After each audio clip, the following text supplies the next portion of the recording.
Welcome to another episode of the Ask Why series. Not long ago, we focused on finger passing.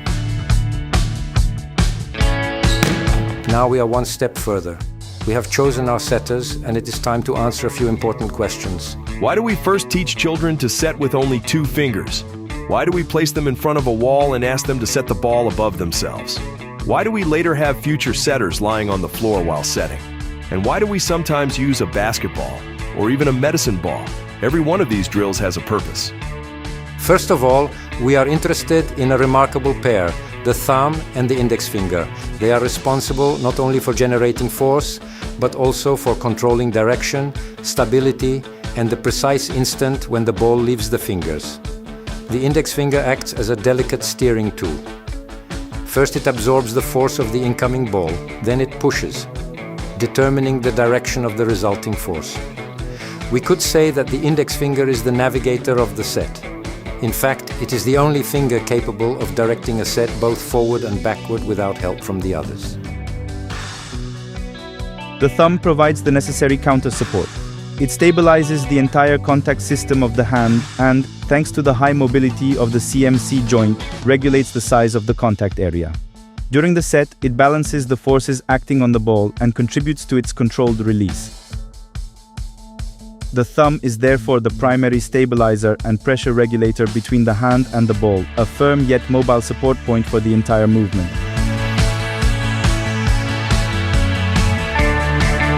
Why do we so often use basketballs and medicine balls in training? Because a heavier ball constantly reminds the player that the thumb is not just decoration, it has an important job to do. At the same time, it continuously strengthens the fingers. The thumb and the index finger form a control pair at the moment when energy is transferred to the ball. They control the direction of the resulting impulse, the magnitude and distribution of the contact force, the timing of the release, and the stability of the ball during contact. Their importance becomes even greater in the back set, as we have already seen. Here, the torso and shoulders cannot support the direction of the ball as effectively as in a forward set, so fine control is taken over by the fingers, primarily the thumb and the index finger, assisted by the ring finger. We make sure to train that finger as well. And now another question, why do the thumb and index finger spread apart so noticeably after the set? It is a natural consequence of the biomechanics of ball release. Just as the arm continues after throwing a javelin or striking a tennis ball, the fingers continue moving in the direction they have given to the ball. The muscles that generated the force do not simply stop working the instant the ball leaves the hands. That is only natural. Even a libero sometimes has to disguise a set. I may never set like these masters, but every libero must have a setter's mindset. The finger pass has now become a real set, and for the moment, it is aimed at a target. Why a target? Because it never lies or flatters. In a match, the setter has no target, but instead sets to the place where the hitter will arrive. During learning, however, the target serves an important purpose, and with that, we have entered the world of specialized setter training, where dozens of different drills are created. But that is another story.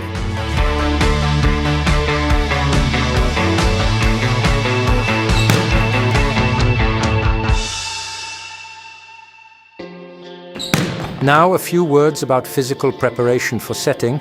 When it comes to disguising the set and timing it correctly, the wrist is absolutely crucial.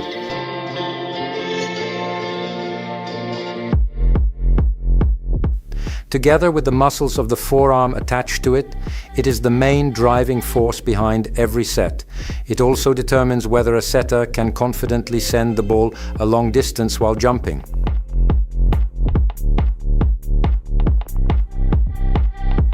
Because the wrist has to do much more than it seems at first glance, we devote special attention to it in strength and conditioning.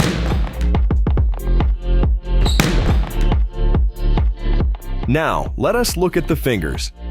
Together with the wrist, they perform a duet that consists of 2 basic phases. The first is called pull, the moment when the ball is received softly, almost gently, by the fingers. Here, the finger flexors do most of the work, and to prepare them for this delicate yet essential task, we strengthen them with these exercises.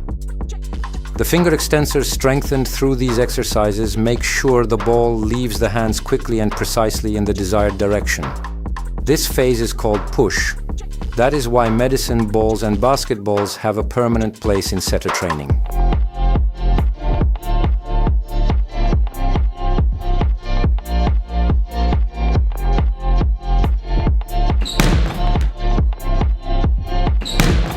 And what about the thumb? Of course, it is a finger too, but among the others, it is almost like an older brother. It works opposite the index finger and serves as the main stabilizer of the set. Without it, the entire setting window would lose its strength, shape, and stability.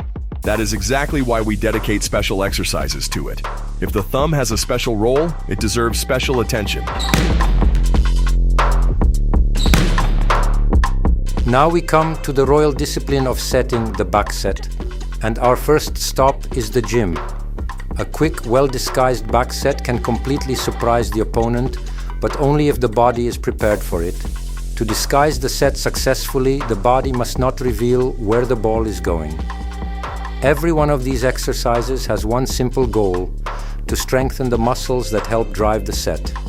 They are not the primary source of power, but without them, every set would lose speed and precision.